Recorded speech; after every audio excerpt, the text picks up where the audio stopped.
Haleluya, puji Tuhan. Bapak, Ibu, Saudara sekalian, jemaat Tuhan yang dikasihi oleh Tuhan. Selamat sore, hari ini Jumat 23 Juli 2021. Kembali lagi dalam ibadah doa, perenungan, dan pembelajaran firman buat kita semua. Puji Tuhan, Bapak, Ibu, Saudara, jemaat Tuhan, kembali lagi dapat mengikuti secara online di rumah masing-masing untuk ibadah doa, perenungan, dan pembelajaran firman sore hari ini. Baik, Bapak, Ibu, Saudara, jemaat Tuhan, mempersiapkan diri untuk mari sama-sama kita masuk dalam pembelajaran ini untuk setiap hari Jumat acara kita, dan biarlah Tuhan akan menolong kita terus memberikan pemahaman, kita terus berada di dalam Tuhan, menghadapi situasi yang semakin tidak menentu. Firman Tuhan akan menjadi kekuatan dan akan menjadi jawaban yang tepat buat kita semua. Kita masuk di dalam doa sebelum kita masuk dalam perenungan dan pembelajaran firman. Bapa sorga, di dalam nama Tuhan Yesus Kristus, segala puji syukur untuk kesempatan yang baik Tuhan berikan bagi kami semua, untuk kami dapat berada, kami dapat kembali acara ibadah doa, perenungan, dan pembelajaran firman sore hari ini. Memberkati dari awal sampai akhir jemaat Tuhan untuk dapat mengikuti semuanya secara online di rumah masing-masing. Terima kasih Engkau ada bersama dengan kami. Jauhkan dari gangguan, kekacauan, kuasa kegelapan roh jahat. Singkirkan jauh-jauh. Tuhan ada bersama dengan kami. Tolong hamba-Mu yang Tuhan percayakan dalam pelayanan ini. Dengan penuh ucapan syukur, mengampuni kekurangan salah kami. Dalam nama Yesus. Dalam nama Yesus. Haleluya. Amin. Baik Bapak, Ibu, Saudara, jemaat Tuhan, perenungan dan pembelajaran sore hari ini saya ambil dari dua ayat sekaligus dalam suratan Titus.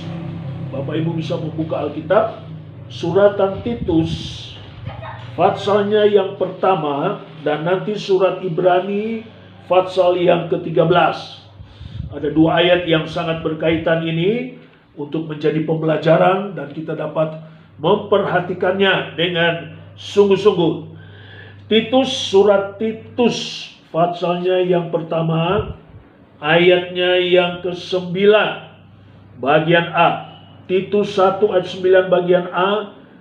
Dan berpegang kepada perkataan yang benar, yang sesuai dengan ajaran yang sehat. Saya ulangi, saya tekankan kalimat berpegang kepada perkataan yang benar, yang sesuai dengan ajaran yang sehat. Dalam Ibrani pasal 13 ayatnya yang ke-9 juga bagian A, janganlah kamu disesatkan oleh berbagai ajaran asing. Jangan disesatkan oleh berbagai ajaran asing. Puji Tuhan, Bapak, Ibu, Saudara, jemaat Tuhan yang dikasihi oleh Tuhan, melalui ayat-ayat ini, saudara-saudara, maka kita diingatkan kembali oleh firman Tuhan, saudara-saudara, bagaimana kita harus lebih lagi dalam iman kita untuk kita selalu dapat mempunyai prinsip yang benar akan firman Tuhan. Kita mempunyai prinsip yang benar akan firman Tuhan. Saudara-saudara, kita sedang diperhadapkan dengan keadaan-keadaan yang semakin tidak menentu. Saudara-saudara, kita tahu semua hari-hari ini sekian waktu, sekian lama sudah berjalan. Sudah sering saya katakan penggenapan firman Allah akan mulai digenapi. Dan untuk itu mari kita harus berhati-hati pada hari-hari ini, saudara-saudara. Kita sedang diperhadapkan dengan kesulitan-kesulitan ya, yang begitu sulit, begitu sukar, ya saudara-saudara, termasuk ajaran-ajaran firman, ya, yang sudah juga saya banyak kali katakan, seringkali sudah mulai tidak sesuai lagi, ya, dengan apa yang Tuhan kehendaki. Bapak Ibu Saudara yang dikasihi oleh Tuhan, firman Tuhan harus menjadi pedoman tertinggi. Saya ulangi, firman Tuhan harus menjadi pedoman tertinggi dalam kehidupan beriman kita, dalam kehidupan kekristenan kita, ya, pengiring kita kepada Tuhan Yesus. Puji Tuhan. Saudara-saudara, mari melalui kedua ayat ini, dalam pembelajaran ini, kita diingatkan, saya ulangi, kita diingatkan untuk mempunyai prinsip yang benar akan firman Tuhan. Ya, saudara-saudara, berpegang teguh kepada ajaran yang sehat, tidak disesatkan oleh berbagai-bagai ajaran asing. Ya, mari kita harus berhati-hati, saudara-saudara. Puji Tuhan. Ya, nah untuk itu, saudara-saudara, kedua ayat ini menunjukkan, ya, 3 hal utama yang akan terjadi dan harus diwaspadai. Ya, 2 ayat ini menunjukkan kepada 3 hal utama yang akan terjadi dan harus diwaspadai bagi kita sebagai orang beriman, orang yang percaya kepada Tuhan. Ya, di dalam 2 Timotius pasalnya yang keempat, ya saudara-saudara, dalam 2 Timotius pasalnya yang keempat, ya, kita melihat, ya, mengapa kita harus hati-hati, mengapa kita harus waspada, sebab dalam 2 Timotius pasal 4, ya, sudah dikemukakan 3 hal dalam ayat yang ketiga dan ayatnya yang keempat. 2 Timotius pasal 4 ayat 3 dan ayat 4, di sana dikatakan, karena akan datang waktunya orang tidak dapat lagi menerima ajaran sehat, tetapi mereka akan mengumpulkan guru-guru menurut kehendaknya untuk memuaskan keinginan telinganya. Mereka akan memalingkan telinganya dari kebenaran dan memuaskan dan membukanya bagi dongeng. Saya ulangi 2 ayat ini. 2 Timotius pasal 4 ayat 3 dan 4. Ya, mengapa kita harus hati-hati jangan sampai ajaran-ajaran sesat, ajaran-ajaran asing itu mempengaruhi kita hari-hari ini. Ya, karena akan datang waktunya orang tidak dapat lagi menerima ajaran sehat, tetapi mereka akan mengumpulkan guru-guru menurut kehendaknya untuk memuaskan keinginan telinganya. Mereka akan memalingkan telinganya dari kebenaran dan membukanya bagi dongeng. Ada 3 hal dalam 2 ayat ini yang perlu diwaspadai, ya, sehubungan dengan apa yang akan terjadi dan memang akan terjadi. Ya, yang pertama dalam ayat ketiga bagian A dikatakan di sana tidak dapat menerima ajaran sehat. Ya, tidak dapat menerima ajaran sehat. Apa maksudnya? Apa artinya? Tidak dapat menerima ajaran sehat adalah mereka mengaku dirinya Kristen, mengaku dirinya pengikut Kristus, mengaku dirinya beriman kepada Tuhan, kepada Yesus, tapi tidak mau menerima, tidak mau menjalankan iman Kristen yang sepenuhnya.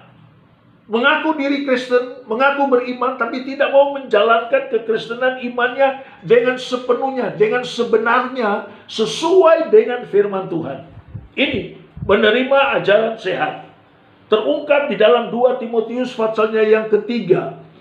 2 Timotius pasalnya yang ketiga, ayatnya yang kelima. Saudara-saudara, saya hubungkan yang tidak mau menerima ajaran sehat, mengaku diri Kristen, tetapi tidak menerima, tidak menjalankan kekristenan imannya, iman Kristennya dengan sesungguhnya, dengan sepenuhnya. Dalam 2 Timotius pasal 3 ayatnya yang kelima, dikatakan di sana, secara lahiriah mereka menjalankan ibadah mereka, tapi pada hakikatnya mereka memungkiri kekuatannya. Jauhilah mereka itu. Dalam terjemahan lama, 2 Timotius 3 ayat 5 ini dikatakan di sana, secara lahiriah mereka menjalankan ibadah mereka, tetapi pada hakikatnya mereka menolak kuasa ibadah. Menolak kuasa ibadah. Jauhilah mereka itu. Nah, hati-hati. Ini adalah kesesatan. Ya. Menjalankan ibadah, menolak kuasa ibadah. Puji Tuhan. Kiranya Tuhan menolong kita, Bapak Ibu Saudara yang dikasihi oleh Tuhan. Kemudian saudara-saudara, yang kedua dikatakan dalam ayat 3b dari 2 Timotius 4 tadi, ayat 3b dikatakan mengumpulkan guru-guru menurut kehendaknya untuk memuaskan keinginan telinganya, untuk memuaskan keinginan hawa nafsunya. Mengumpulkan guru-guru untuk memuaskan hanya keinginan hawa nafsunya, telinganya. Apa maksudnya? Apa artinya? Saudara-saudara, mereka memanggil pengkhotbah-pengkhotbah, memanggil penginjil-penginjil, saudara-saudara, tetapi mereka menyampaikan berita firman, tetapi boleh berbuat hal yang berdosa. Ya, saya ulangi. Mengumpulkan guru palsu untuk memuaskan keinginan telinga, memanggil pengkhotbah-pengkhotbah, penginjil-penginjil yang pandai, dan mereka menyampaikan berita firman, ya, bahwa tetap menjadi Kristen, tetap menjadi orang yang percaya, tapi boleh hidup dalam tabiat yang berdosa. Nah, ini salah satu kesesatan itu. Hati-hati, jangan sampai kita disesatkan. Saya hubungkan dengan 2 Petrus 3 ayatnya yang ke-18. Dalam 2 Petrus pasalnya yang ketiga, ayatnya yang ke-18. 2 Petrus pasal 2 ayatnya yang ke-18.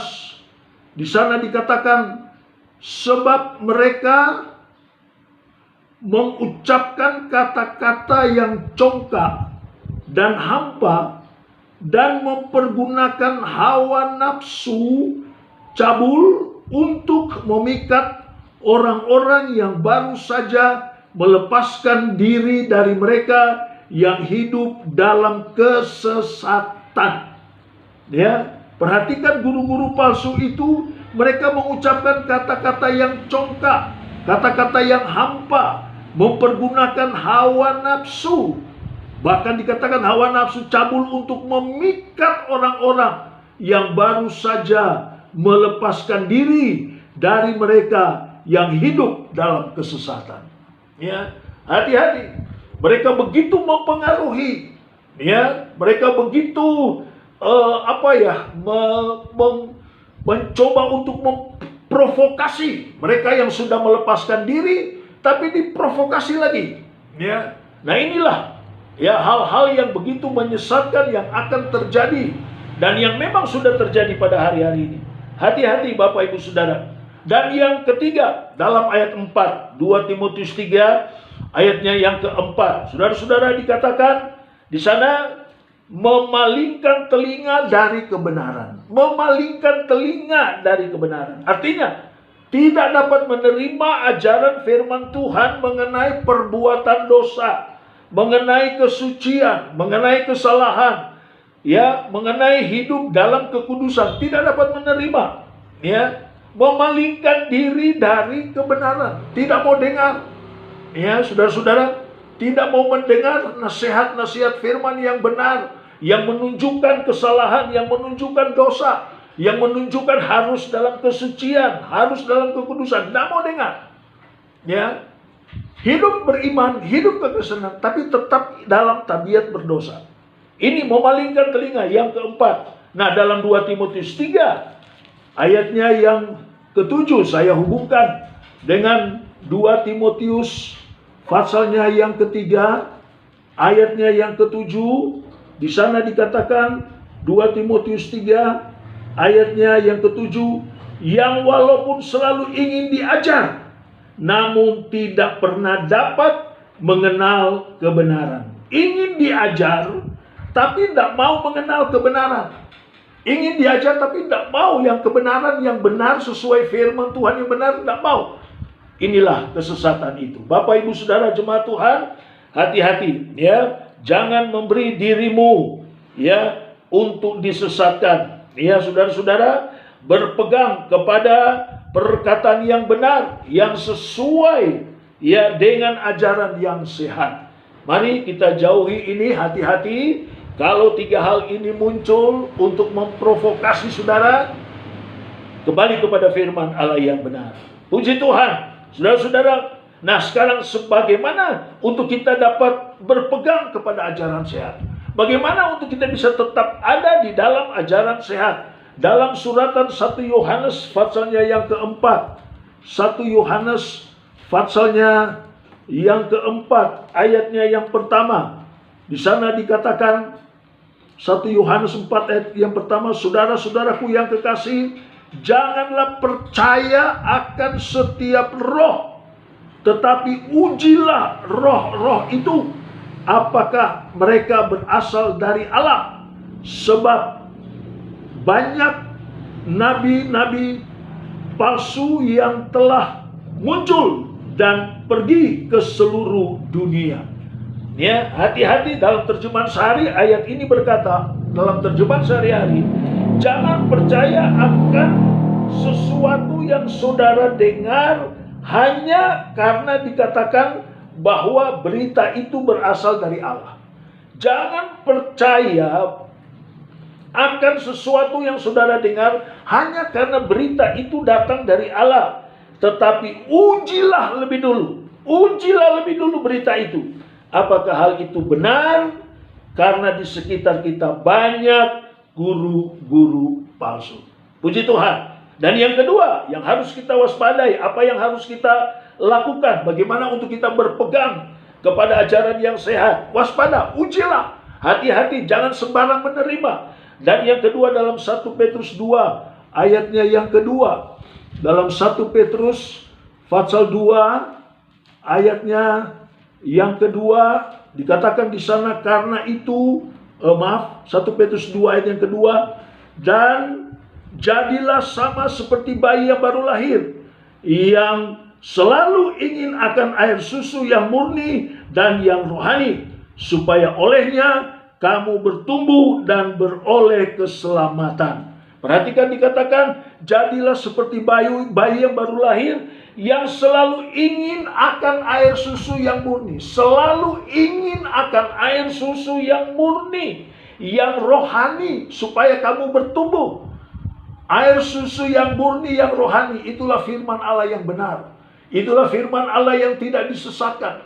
Firman Allah yang memang benar dari Tuhan, dari Allah sendiri. Mari kita harus hati-hati hari-hari ini. Waspadalah Bapak Ibu Saudara, untuk kita jangan sampai disesatkan. Ya, untuk itu saya tutup dengan 2 ayat dalam 2 Tesalonika pasalnya yang kedua. 2 Tesalonika pasalnya yang kedua. Ya. 2 Tesalonika pasalnya yang kedua, ayat yang ketiga, bagian A. 2 Tesalonika 2 ayat 3 bagian A. Janganlah kamu memberi dirimu disesatkan orang dengan cara yang bagaimanapun juga. Jangan memberi diri dengan cara yang bagaimanapun juga. Hati-hati dikatakan tadi. Ujilah. Lalu dalam ayat yang ke-15, 2 Tesalonika 2 ayatnya yang ke-15, tadi dalam ayat yang ketiga dikatakan di sana, sebab itu berdirilah teguh dan berpegang kepada ajaran-ajaran yang kamu terima dari kami. Ya, sampai di situ bagian A. Berdirilah teguh dan berpegang kepada ajaran-ajaran yang kamu terima dari kami. Paulus katakan kepada jemaat Tesalonika, berdiri teguh, ya. Berdiri teguh, berpegang kepada ajaran yang sudah disampaikan oleh Rasul Paulus yang memang sesuai dengan kebenaran firman Allah. Tuhan kiranya menolong dalam pembelajaran ini. Bapak Ibu sekalian, mari kembali kepada ayat pokok tadi, saudara-saudara, supaya kita berpegang kepada perkataan yang benar, yang sesuai dengan ajaran sehat, dan jangan sampai kita terpengaruh ya dengan ajaran-ajaran, berbagai ajaran-ajaran asing yang tidak sesuai dengan kebenaran firman Tuhan. Tuhan memberkati Bapak Ibu. Mari kita berdoa. Kami bersyukur pembelajaran firman-Mu pada hari ini untuk kami tetap berjaga. Kami tidak disesatkan oleh ajaran-ajaran yang tidak sesuai dengan firman-Mu. Tolong jemaat Tuhan, mereka berpegang teguh kepada firman yang benar, yang sesuai dengan apa yang Tuhan mau. Tolong kami Tuhan, kami tidak akan diprovokasi, kami tidak akan dipengaruhi oleh mereka-mereka yang tidak dapat menerima ajaran sehat, oleh mereka-mereka yang memanggil guru-guru yang hanya menurut kehendaknya, menurut hawa nafsu, oleh mereka-mereka yang memalingkan telinga dari kebenaran. Tolong kami Tuhan, tolong kami menghadapi situasi hari-hari ini yang begitu sulit dan sukar. Biarlah kami, jemaat-Mu, gereja-Mu tetap ada di dalam firman-Mu, tetap ada di dalam jalur, di dalam marka firman yang benar, yang sesuai dengan yang Tuhan mau. Berkati jemaat Tuhan yang sudah mengikuti ibadah doa, perenungan dan pembelajaran firman-Mu. Hidup mereka, rumah tangga, usaha pekerjaan, mata pencarian Allah berkati, anak-anak dalam studi sekolah, apa yang mereka perlukan, butuhkan, sediakan dan cukupkan dalam nama Yesus. Masalah persoalan Tuhan angkat, lepaskan, berikan kemenangan. Yang lemah Tuhan kuatkan, susah hiburkan, percobaan peperangan berikan kemenangan, yang sakit sudah sembuh dalam nama Yesus. Dan kembali lagi hamba-Mu berdoa untuk jemaat Tuhan yang begitu mengasihi Tuhan, yang selalu berbuat untuk Tuhan. Mereka memberikan korban-korban persembahan, tatangan ucapan syukur, berkati semua firman-Mu. Perpuluhan hak milik Tuhan yang harus mereka bawa kembalikan sebagai hak milik Tuhan. Tuhan kiranya berkati, firman-Mu akan terus mengajarnya. Dan sebagaimana janji firman-Mu, tingkap-tingkap surga itu Tuhan buka, sekalipun di tengah-tengah masa yang sulit sukar, tapi berkat Allah terus mengalir bagi jemaat ini. Terima kasih Tuhan, terima kasih sudah dengar doa kami, memberkati kami, pimpin kami terus. Besok hari Minggu kami masih ada dalam ibadah online, karena situasi keadaan Tuhan bawa jemaat-Mu dapat mengikutinya di rumah masing-masing dengan penuh ucapan syukur. Haleluya. Hamba tutup ibadah doa, perenungan dan pembelajaran firman-Mu pada sore hari ini di dalam berkat nama Yesus Tuhan dan Juru Selamat kami. Haleluya. Dan sekarang saudaraku yang kekasih, terimalah berkat dari Allah Bapa, cinta kasih sayang dalam Tuhan kita Yesus Kristus, persekutuan Roh Kudus menyertai sore hari ini dan seterusnya sampai Maranatha, Yesus datang kali yang kedua. Haleluya, haleluya. Semua berkata, walaupun di rumah masing-masing, semua dapat berkata, amin. Puji Tuhan. Tuhan memberkati Bapak Ibu semua.